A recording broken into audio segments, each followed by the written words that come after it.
கல்யாணம் நடந்து முடிஞ்சிருந்தாலும் கூட இங்கே மதிக்கு சந்தோஷமே இல்லை. அவங்க முகத்தில் எந்த விதமான சந்தோஷம் இல்லாமல் இருக்கத மலரும் ரேவதியுமே கவனிக்கிறாங்க. அவங்க அம்மா அப்பான்னு எல்லாருமே எங்கள் மதிக்கு ஆறுதல் சொல்லி தான் அந்த வீட்டுக்கு அனுப்பி வைக்கவும் செய்கிறாங்க. வீட்டுக்கு வந்த மதியோடைய அம்மா அப்பா தங்கச்சி 3 பேரும் மதிக்கு நம்ம பெரிய துரோகத்தை பண்ணிட்டோமாங்க, இன்னும் என் மனசு குற்ற உணர்ச்சியில் கடந்து இங்கே ரொம்ப தவிச்சுக்கிட்டு இருக்கு. மதி ரொம்ப பாவம், பிடிக்காத ஒரு கல்யாண வாழ்க்கையை எப்படி வாழ போகிறான்னு எனக்கு தெரியவே இல்லைங்க அப்படின்னு சொல்லி அழுதுகிட்டு இருக்கேன். அக்கா ரொம்ப பாவமா அப்படின்னு இங்கே மதியோடைய தங்கச்சி சேர்ந்து பேசிக்கிட்டு இருக்காங்க. ஆனாலும் இங்க அவங்க அப்பா ஒரு வார்த்தை தான் சொல்றாரு, மதியம் அந்த வீட்டுக்கு போனாலும் அவ போன இடத்த கொஞ்சம் யோசிச்சு பாரு, ரொம்ப ரொம்ப நல்ல இடம்.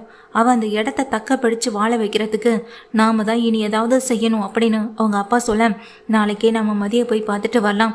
மதியை விட்டுட்டு வந்தது ரெண்டே மனசு ஏதோ படபடன்னு இருக்கு. ஏன்னா இப்போ நம்ம வீட்டில் இந்த மாதிரி அந்த வீட்டில் துடுக்குத்தனமாக ஏதாவது பேசிக்கிட்டே இருந்தாலும் பெரிய பிரச்சனை ஆகிடும் அவள் வாழ்க்கைக்கே. ஏற்கனவே அந்த வீட்டு தம்பிக்கும் நம்ம பொண்ணுக்கும் கொஞ்சம் கூட பொருத்தமே இல்லாமல் இருந்தது, எதுவுமே ஆகாமல் இருந்தது. இந்த நேரத்தில் நம்ம பொண்ணு அந்த வீட்டுக்கு மருமகள் அப்போ இருக்கான். நம்ம மேலே இருக்க கோவத்தை அந்த வீட்டில் இருக்கவங்க மேலே காட்ட மாட்டான்னு என்ன நிச்சயம்? இல்லை அந்த சுரேஷ் தம்பி மேலே இருக்க கோவத்தை தான் அந்த வீட்டில் இருக்கவங்க மேலேயோ இல்லை அவர்கிட்டே காட்ட மாட்டான்னு என்ன நிச்சயம்? இனிமே நாம மதிக்கிட்ட பொறுப்பாக இருக்க சொல்லி ஏதாவது விஷயத்த சொல்லி தான் ஆகணும். நாளைக்கே நம்ம மதியை போய் பார்த்துட்டு வரலாம் அப்படின்னு தன் மனைவி கிட்ட எங்கள் மதியோடைய அப்பா சொல்லிக்கிட்டு இருக்கமோ செய்கிறாரு. அடுத்த நாள் எப்போதும் இவங்க சொன்னது போலவே காலையிலேயும் கிளம்பி மதியை பார்க்க அந்த வீட்டுக்கு போய் நிற்கிறாங்க. அவங்க வந்து நின்னதை பார்த்ததுமே சுரேஷுடைய அம்மாவுக்கும் பயங்கர கோபம் வருது. அந்த கோபத்தை வெளிக்காட்டிக்கவே இல்லை. வாங்க வாங்க உள்ள வாங்கன்னு ரொம்ப ரொம்ப சந்தோஷத்தோட உள்ள கூப்பிடவும் செய்கிறாங்க. என்ன நேற்று தான் கல்யாணம் முடிஞ்சுது, அதுக்குள்ளே பொண்ணை பார்க்க ஓடி வந்துட்டீங்கன்னு சொல்லி கேட்க, திடுதிப்புன்னு நடந்த கல்யாணம் இல்லையாம்மா, அவளுக்கு என்ன ஏதுன்னு கூட எதுவுமே தெரியாது, சில விஷயங்கள்ல எப்படி நடந்துக்கணும்னு கூட தெரியாதுன்னு சொல்ல, ஆமாம்மா முதல்லையே ஒரு அம்மாவா அப்பாவா நீங்கள் அவங்களுக்கு நடந்திருந்தீங்கன்னா இந்நேரம் என் பிள்ளையோட வாழ்க்கை நல்லாயிருக்கும், உங்கள் பொண்ணோட வாழ்க்கை நல்லா இருந்திருக்கும். உங்கள் பொண்ணு பார்த்தா தேவையில்லாத வேலைனால தானே என் பையனுக்கு வேலை இல்லாமல் போணுச்சு. பொண்ணு வீட்டுக்காரவங்களும் என் பையனை வேண்டான்னு சொல்லிட்டு போனாங்க. இல்லைனா எதுக்காக கல்யாணம் நிற்க போது என் பையன் எதுக்கு உங்கள் பொண்ணு காலத்தில் தாலி கட்ட போகிறான்? சொல்ல வேண்டியதெல்லாம் அப்போ சொல்லி கொடுத்துருக்க வேண்டியது, இப்போ வந்து என்னத்தை சொல்லி கொடுக்க போறியன்னு உடனே சுரேஷுடைய அம்மா கேட்க, இங்கே நின்றுகிட்டு இருக்க பாக்கியராஜோ இங்கே அம்மா கிட்ட, அம்மா வீட்டுக்கு வந்தவங்களை ஏமா கஷ்டப்படுத்துற விதமா பேசுறீங்க, முதல்ல அவங்கள உள்ள கூட்டிட்டு வாங்கன்னு பாக்கியராஜ் சொல்ல உள்ள வந்து உட்காரவும் செய்கிறாங்க. மதியும் உள்ளேருந்து வெளியே வர எதுவுமே அம்மா அப்பா கிட்ட பேசக்கூட இல்லை. மதி எப்படிமா இருக்குன்னு சொல்லி கேட்க, உங்கள் பொண்ணை விட்டுட்டு போய் ஒரு நாள் தான் ஆகுது, உங்கள் பொண்ணை என்ன அதுக்குள்ளே நாங்கள் கடிச்சு குதறிய வச்சிட போகிறோம்? உங்கள் பொண்ணை பார்த்தா எப்படி தெரியுது, நல்லா தானே இருக்காவ, நீங்கள் எதை பற்றியும் கவலைப்பட வேண்டான்னு தானே நேற்று நாங்களும் சொன்னோம், பின்ன என்ன அப்படின்ற மாதிரி சொல்லிட்டு கேட்க, உடனே ரேவதி இருந்துட்டு சொல்கிறாங்க, ஏமா என்னைய கல்யாணம் பண்ணி வச்ச புதுசில் நீயும் தான் ஓடி வந்து பார்த்துக்கிட்டே இருந்த, அந்த வீட்டில் இருக்கவங்க ஒன்று இந்த மாதிரி ஏதாவது கேள்வி கேட்டாங்களா அப்படின்னு நம்ம ரேவதி கேட்க, இங்கே ரேவதியை பார்த்து அவங்க அம்மா ஒரு முறைச்சிட்டு இருக்காங்க. உடனே இங்கே மதியும் அம்மா அப்பா கிட்ட ஒரு வார்த்தை கூட பேசாமல் உள்ளே போக பின்னாடியே அவங்க அம்மா போகிறாங்க. மதி நில்லு மதி அப்படின்னு சொல்லிட்டு போக அவங்க நிற்க பின்னாடியே போன அவங்க அம்மாவும், மதி நாங்கள் தான் செஞ்ச தப்புக்கு மன்னிப்பு கேட்டுட்டோம்ல, நாளைக்கு அப்பாவுக்கு ஆப்ரேஷன் அடி அப்படின்னு சொல்ல, என்னம்மா சொல்கிறேன்னு கேட்க, ஆமாண்டி ஆஞ்சியோ பண்ணணும்னு டாக்டர் சொல்லியிருந்தாங்க இல்லையா, அது நாளைக்கு தாண்டி அப்படின்னு சொல்கிறாங்க. நீயும் வந்துரு மதி, அப்பாவுக்கும் உன்னை பற்றின நினைவு தான் அதிகமாகவே இருந்துக்கிட்டு இருக்கு அப்படின்னு சொல்லிட்டு இங்கே பேசிக்கிட்டு இருக்கும் போது தான் தங்கராஜ் வீட்டுக்கு வராரு. தங்கராஜ் ரேவதியையும் குழந்தைங்களையும் வீட்டுக்கு கூட்டிகிட்டு போகலான்னு வராரு. அப்போது வீட்டில் மதியோடைய அம்மாவும் அப்பாவும் இருக்க, அடடே நீங்களும் இங்கே தான் இருக்கீங்களா, சரி சரி நல்லதா போச்சு அப்படின்ட்டு வந்து உட்கார இங்கே மதியும் மலரும் வெளியே வந்து நிற்கிறாங்க. அப்போது மதியை பார்த்து சொல்கிறாங்க, என்னம்மா இன்னைக்கு போலீஸ் ஸ்டேஷன் போயிடலாமா அப்படின்னு சொல்லி கேட்க, எதுக்கு அப்படின்னு சொல்லிட்டு கேட்குறாங்க. என்னம்மா எல்லாம் மறந்து போச்சா, உங்கள் அப்பாவுடைய ஆப்ரேஷன் நல்லபடியாக நடக்கணுமா வேணாமா? உங்கள் அப்பாவுடைய ஆப்ரேஷன் நல்லபடியாக நடக்கணும்னா நீ எங்கள் கூட போலீஸ் ஸ்டேஷனுக்கு வந்து கொடுத்த கம்ப்ளைண்ட்டை வாபஸ் வாங்கணும், அப்போ தானே சுரேஷ்க்கு திரும்ப வேலை கிடைக்கும். இதுக்கு முன்னாடி வரைக்கும் சுரேஷ் நீயும் வேற யாரோ, ஆனால் இப்போது சுரேஷ் உன்னுடைய புருஷன், அவன் வேலை இல்லாமல் வீட்டில் இருந்தால் அது உனக்கு தானே அசிங்கம், அதுக்காக தான் சொல்கிறேன், என் கூட கிளம்பி வாங்க. டேய் சுரேஷ் கிளம்புறான்னு சொல்ல, சரி மாமா அப்படின்ட்டு அவர் உள்ளே போயிட்டு ரெடி ஆகுறாரு. மதிக்கு இதில் எதில் எதுலேயுமே விருப்பம் இல்லை. ஆனால் தப்பாவுக்காக இது எல்லாத்தையுமே செய்யணும் அப்படின்னு நினைக்கவும் செய்கிறாங்க. அவர் சொன்னது போல் அந்த கம்ப்ளைண்ட்டை வாபஸ் வாங்கவும் செய்கிறாங்க. மதியும் வீட்டுக்கு வந்துட்டுருக்கேன்.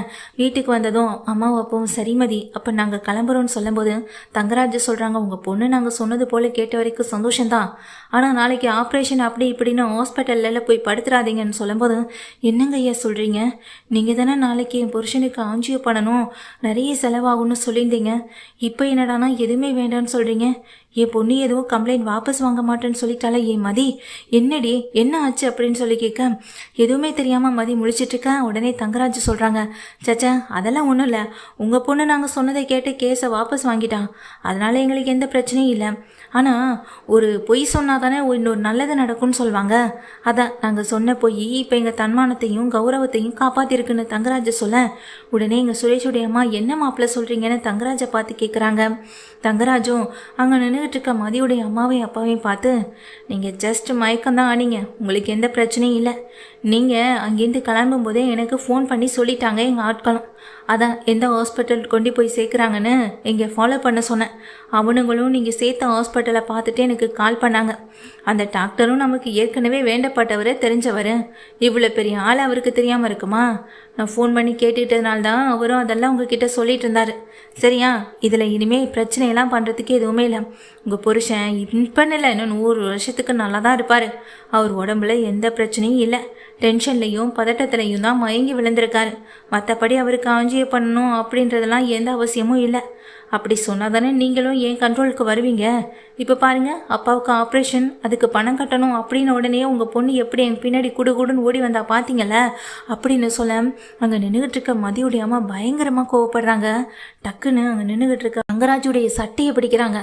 சட்டையை பிடிச்சி என்னையா சொன்னேன், அப்போ என் புருஷனுக்கு எதுவுமே இல்லையா, அப்போ என் குடும்பத்தில் இருக்க எல்லாரையும் ஏமாற்றி தான் இது எல்லாத்தையுமே செய்ய வச்சியான்னு சொல்ல, முதல்ல சட்டையை விட்டு கையெடுங்க அப்படின்னு கையை பிடிச்ச தட்டி விட, அதே நேரத்தில் தான் மதி வந்து அம்மாவையும் பிடிக்கிறாங்க.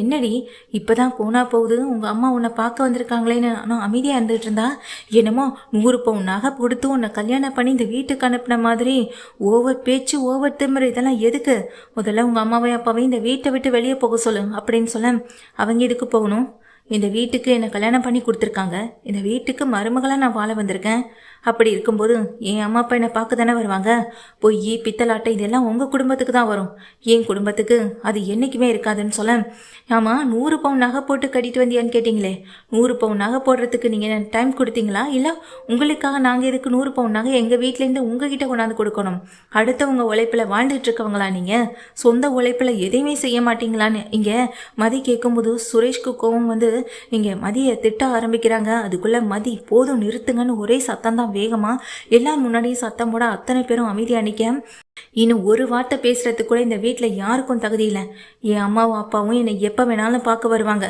நான் இந்த வீட்டில் இங்கே தான் இருப்பேன், இனி உங்களால் என்ன செய்ய முடியுமோ பார்த்துக்கோங்க, ஆமாம் என்னை கல்யாணம் பண்ணி இந்த வீட்டில் கொடுத்துட்டா என்ன வேணாலும் நீங்கள் நினச்சதை சாதிச்சுக்கலாம்னு நினச்சிங்களேன், எமோஷ்னல் பிளாக்மெயிலுக்கு இனி இந்த மதி என்றைக்குமே ஏமாற மாட்டா, ஒரு தடவை ஏமாந்து என் வாழ்க்கையை நான் தொலைச்சி நிற்கிறதே போதும், இதுக்கப்புறமா இந்த மதி எப்போதுமே ஏமாற மாட்டா, இனி உங்களுக்கும் இதோ நிற்கிறான் இந்த சுரேஷ்க்கும் இனி நான் கொடுக்குற அடி ஒன்றும் தர்ம அடியாக தான் இருக்கும், வாழ்க்கையில் நீங்கள் அனுபவிச்சிருக்கே மாட்டீங்க, இத்தனை வருஷமாக பொண்ணுங்களை அடிமைத்தனமாக தானே இந்த வீட்டில் வச்சிட்ருக்கீங்க, இனி இந்த மதி யாருன்னு உங்களுக்கு காட்டுவான்னு சொல்லி தங்கராஜ்கிட்டையும் சுரேஷ்கிட்டையும் சவால் விடுறாங்க. நீங்கள் எல்லாரும் என்கிட்ட தான் மாட்டி தவிக்கிறீங்களே தவிர உங்ககிட்ட நானோ என் குடும்பமோ என்றைக்குமே மாட்டி தவிக்கலன்னு சொல்ல, யோ என்னையா உன் பொண்ணுக்கு இருக்க திமிரும் இங்கே எதுவுமே குறைச்சல் இல்லாமல் இருந்துக்கிட்டே இருக்க, அப்போது இவ்வளோ திமிருத்தனத்தோட பேசுகிற உன் பொண்ணை என்கிட்டேருந்து கடன் வாங்கின 30 லட்ச ரூபா பணத்தை தூக்கி கொடுத்துட்டு அப்புறம் இந்த வீட்டை விட்டு போக சொல்லு அப்படின்னு சொல்கிறாங்க. இங்கே தங்கராஜும் அதை கேட்ட இங்கே மதியும் 30 லட்சம் என்ன, அதை விட 1 ரூபா அதிகமாக உன் மூஞ்சில் தூக்கி வீசுறதுக்கான நேரம் கண்டிப்பாக வரும், அதை தூக்கி வீசிட்டு அதுக்கப்புறமா நான் பேசிக்கிறேன்னு இங்கே மதியம் சொல்ல, சுரேஷ்க்கும் தங்கராஜுக்கும் பெரிய ஒரு அதிர்ச்சியாகவே இருக்கு. என்னதான் இந்த கேஸை வந்துட்டு வாபஸ் வாங்கிட்டாலும் அவமானப்பட்டு நிற்கிறது இங்கே சுரேஷும் தங்கராஜும் மட்டும்தான். ரேவதிக்கும் மலருக்கும் மனசுக்குள்ளே ரொம்ப குழுகுழுன்னு இருக்குது. இந்த பொண்ணால் தான் இந்த வீடு இப்படி மாறணும்னா அதுக்கு நாம் என்ன பண்ண முடியும்னு ரேவதி மலர்கிட்டையும் சொல்லிட்டு இருக்காங்க. ஆமாம் நீ நானும் என்னென்னமோ, ஆமாம் ரேவதி நான் கூட ஏதேதோ நினச்சேன், ஆனாலும் மதிக்கு இருக்க தைரியம் இங்கே நம்ம வீட்டில் வேறு யாருக்குமே இல்லைன்னு தான் எனக்கு தோணுதுன்னு மலரும் மதியை பற்றி பெருமையாக தான் பேசிக்கிட்டு இருக்காங்க.